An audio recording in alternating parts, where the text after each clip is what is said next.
নমস্কার বন্ধুরা, কেমন আছো তোমরা সবাই? আমার চ্যানেল রমা কিচেনে তোমাদের অনেক অনেক স্বাগত। আমি প্রিয়াঙ্কা। আজকে শুরু করছি। দেখো, আজকে একটা নতুন আইটেম নিয়ে এসেছি, সেটা হচ্ছে গাঠি দিয়ে মাছের ঝোল। তা এখানে আমাদের হচ্ছে কাতলা মাছ নেওয়া হয়েছে।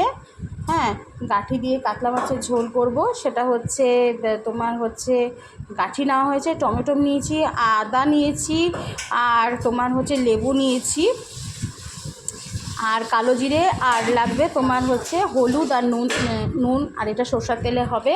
তাহলে চলো রেসিপি কেটে নিয়েছি। এখানে লঙ্কা নিয়ে নিয়েছি, তখন আমার লঙ্কা নেওয়া ছিল না। গাঠিটা সুন্দর করে কেটে ধুয়ে নিয়েছি। আদা, লঙ্কা, টমেটো, সামান্য লেবু দিয়ে পেস্ট গ্রাইন্ডার মিক্সার গ্রাইন্ডারে নিয়েছি। এর মধ্যে নিয়ে নিচ্ছি জিরে আর আদা, লঙ্কা, টমেটো, লঙ্কা টমেটো নিয়ে নিয়েছি। এটাকে এর মধ্যে দিয়ে দেবো লেবু।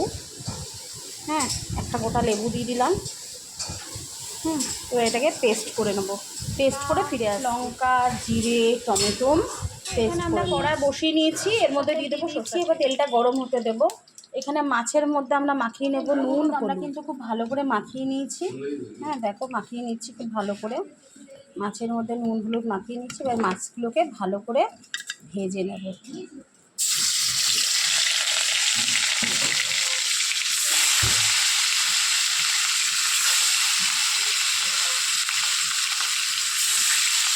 আমাদের দুটো মাছ লাগতো না, ওই জন্য তোমার হচ্ছে দুটো মাছ তুলে রাখলাম। মাছগুলোকে লাল লাল করে কড়া কড়া করে দুই পাশ ভালো করে ভেজে তুলে নেব। কড়া কড়া করে মাছে দিচ্ছি।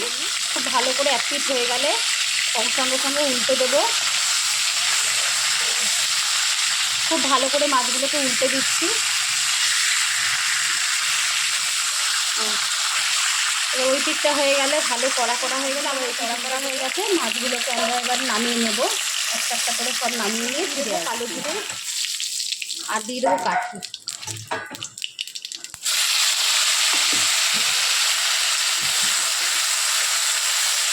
ভালো করে ভেজে নেব।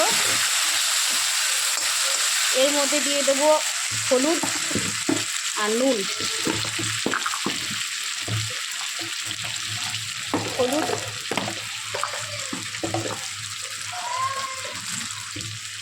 নুন এটাকে নেড়ে খুব ভালো করে লাল লাল করে ভাজা ভাজা করে নিতে হবে।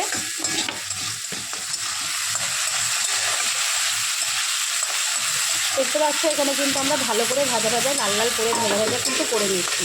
যতক্ষণ না এটা ভাজা ভাজা হবে ততক্ষণ ভেজে নিতে হবে। দিয়ে দেবো যে মশলাটা বাটা হয়েছিল, মশলাটা দিয়ে ভালো করে কষিয়ে নেব। কিন্তু আমার ভালো করে কষানো হয়ে গেছে। এর মধ্যে দিয়ে দেবো জল। এটা কিছুক্ষণ হতে দেবো। জল দিয়ে দিচ্ছি, এটা ঢাকা দিয়ে দেবো। এটা কাঠিগুলো সেদ্ধ হয়ে গেছে। দেখো একদমই সেদ্ধ হয়ে গেছে, দেখতে পাচ্ছ। এবার হচ্ছে মাছগুলো দিয়ে দেবো। মাছগুলো দিয়ে দিলাম। এবার মাছটা ফুটলে নামিয়ে দেবো। ফুটে গেছে, চিনি দিয়ে দিলাম। অল্প পরিমাণে চিনি দিয়ে দিলাম। চিনি দিতেও পারো তোমরা, নাও দিতে পারো। এবার আমরা এটা নামিয়ে নেব। এটা আমরা একটু ঝোলই রাখবো। কাঠি দিয়ে মাছের ঝোলটা রেডি হয়ে গেছে। আমার রেসিপিটা ভালো লাগলে অবশ্যই সাবস্ক্রাইব করবে, আর রান্নাটা ভালো লাগলে সাবস্ক্রাইব করতে কিন্তু ভুলবে না। আর পাশে থাকা বেল আইকনটা টিপে দেবে। আর তোমার হচ্ছে শেয়ার করবে, কমেন্ট করবে, লাইক দিয়ে দিও একটা। তাহলে কালকে সবাই ভালো থেকো, সুস্থ থেকো। কালকে আর একটা নতুন রেসিপির সঙ্গে আসবে।